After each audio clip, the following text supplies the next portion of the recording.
Bismillahirrahmanirrahim. Assalamualaikum warahmatullahi wabarakatuh. Bertemu lagi bersama saya Heru Setiawan.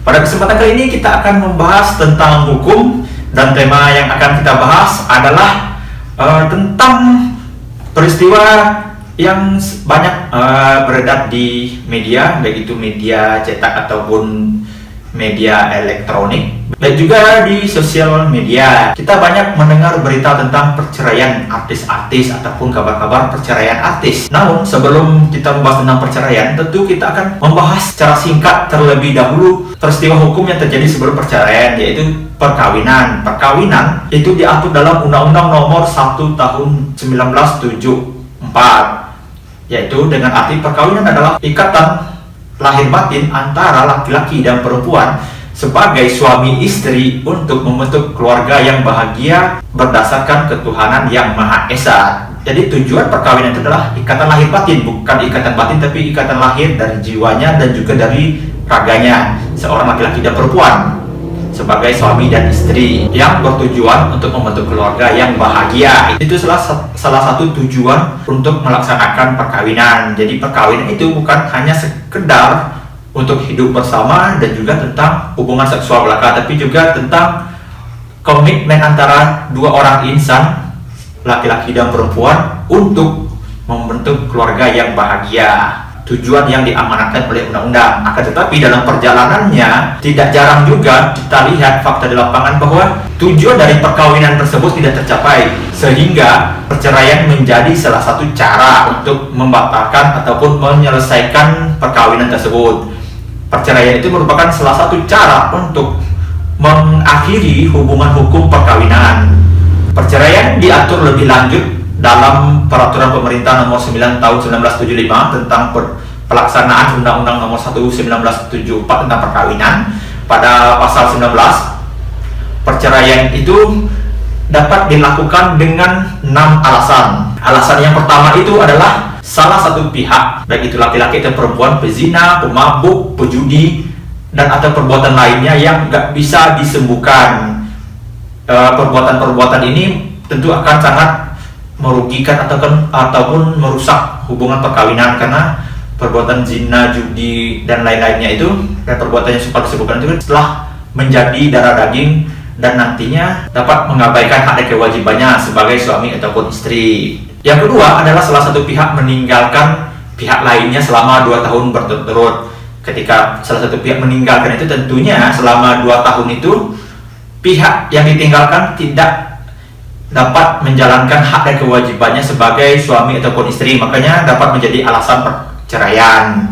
Yang ketiga adalah salah satu pihak dipenjara pidana selama 5 tahun atau lebih. Ketika salah satu pihak pidana penjara selama 5 tahun atau lebih, itu secara tidak langsung dia telah meninggalkan pasangannya karena dia menjalani hukuman dan dia tidak dapat melaksanakan hak dan kewajibannya sebagai suami istri, apalagi mencapai tujuan untuk membuat keluarga yang bahagia, dan maka hal itu dapat menjadi alasan untuk melakukan perceraian. Yang keempat adalah salah satu pihak melakukan kekejaman ataupun kekerasan dalam rumah tangga. Ini biasanya salah satu pihak itu kasar ataupun suka main tangan, sehingga menyebabkan pasangannya sering mengalami luka baik pun fisik ataupun secara psikis, sehingga kekeluarganya itu tidak lagi harmonis. Makanya perceraian tidak terelakkan daripada salah satu pihak menanggung sakit, baik pun sakit psikis ataupun sakit psikis. Yang kelima adalah salah satu pihak mengalami cacat badan yang membuat dia tidak dapat melakukan kewajibannya, haknya juga sebagai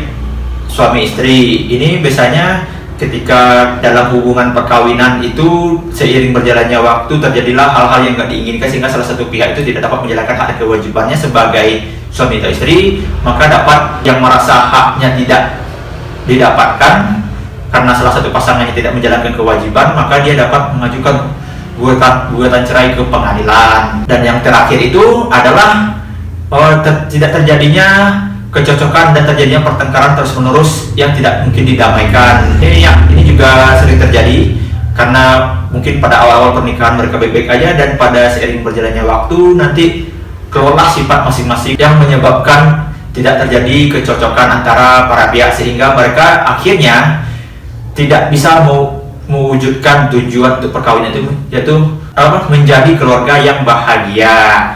Maka dari itulah, ketika suatu pasangan terjadi pertengkaran yang terus-menerus dan tidak ada kecocokan, dapat menjadi alasan untuk perceraian. Dan sekarang banyak kita lihat itu alasan perceraian itu apa? Paling mudah yaitu karena tidak cocokan, sering ribut. Itu menjadi alasan yang paling lumrah terjadi belakangan ini.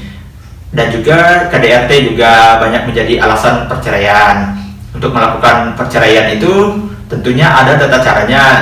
Diatur dalam peraturan pemerintah ini, yaitu dengan mengajukan gugatan ke pengadilan sesuai dengan agama yang dianutnya. Jika dia Islam, pengadilan yang dituju itu adalah pengadilan agama, dan jika dia beragama selain Islam, pengadilan untuk memutus perceraian itu adalah pengadilan negeri. Dan juga dalam peraturan pemerintah tersebut disebutkan bahwa pengadilan yang berwenang untuk memutus gugatan cerai itu adalah pengadilan tempat kedudukan hukum dari tergugat. Misalnya istrinya ingin menggugat cerai suaminya, istrinya ini berdomisili di Jakarta sedangkan suaminya berdomisili di Semarang.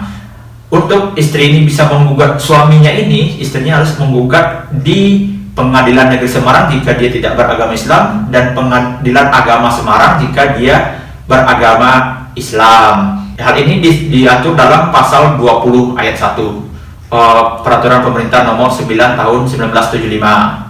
Selain itu pada pasal berikutnya, jika tempat kediaman tergugat telah tidak diketahui, maka gugatan perceraian dapat diajukan di tempat kediaman penggugat. Misalnya penggugat tinggal di Jakarta sedangkan tergugatnya sudah tidak diketahui lagi tempatnya, atau dia misalnya meninggalkan selama 2 tahun berturut-turut karena dia tak hilang apa kabar, dapat diajukan di Pengadilan Negeri Jakarta. Ataupun tempat terakhir tergugat diketahui, biasanya tempat terakhir diketahui ya tempat rumah mereka tinggal Jakarta Timur, ya Pengadilan Negeri Jakarta Timur ataupun Pengadilan Agama Jakarta Timur.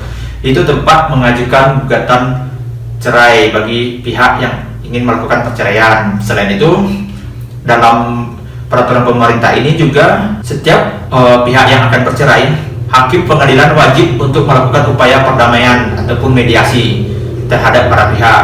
Jadi pihak-pihak yang akan bercerai, sebelum persidangan pembuktian mengenai gugatan cerai mereka itu disidangkan di pengadilan, pada sidang pertama itu ketika pihak telah lengkap, maka pengadilan akan terlebih dahulu mengupayakan proses mediasi. Hal ini juga tertuang dalam Peraturan Mahkamah Agung Nomor 1 Tahun 2016 tentang mediasi. Jadi pihak yang akan mengajukan perceraian akan melakukan proses mediasi terlebih dahulu. Lamanya proses mediasi atau upaya perdamaian ini adalah 30 hari terhitung sejak hari pertama dilakukan mediasi. Dan juga tata cara persidangan di perceraian sama dengan tata cara persidangan hukum acara perdata, karena perceraian ini merupakan pemutusan hubungan keperdataan antara dua orang.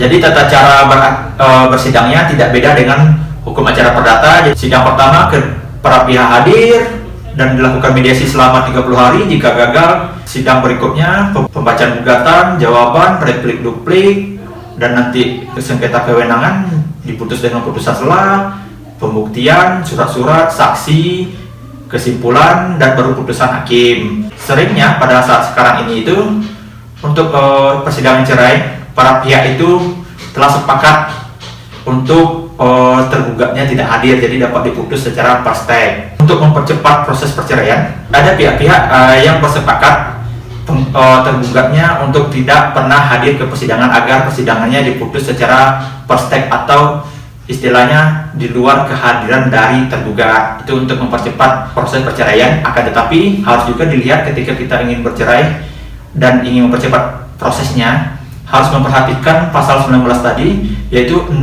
syarat-syarat untuk dapat melakukan perceraian. Yang pertama itu salah satunya berzina, pemabuk, dan perbuatan lain yang tidak dapat disembuhkan lagi, meninggalkan selama lebih 2 tahun, dipenjara selama 5 tahun atau lebih, salah satu pihak cacat, KDRT, dan juga tidak terjadinya kecocokan antara keluarga. Akan tetapi perceraian itu harus diingat adalah sesuatu perbuatan yang halal, akan tetapi dibenci oleh Allah. Namun perceraian ini merupakan peristiwa hukum yang dapat terjadi di Indonesia, walaupun banyak orang menyayangkan terjadinya perceraian, akan tetapi dengan hal-hal tersebut tidak dapat dielakkan bahwa perceraian itu dapat juga terjadi. Mungkin itu pembahasan saya tentang perceraian dan juga tata caranya, syarat-syarat untuk melakukan perceraian. Semoga memberikan manfaat, dan jika ada yang kurang silahkan di komen. Wabillahi taufiq wal hidayah. Assalamualaikum warahmatullahi wabarakatuh. Bye.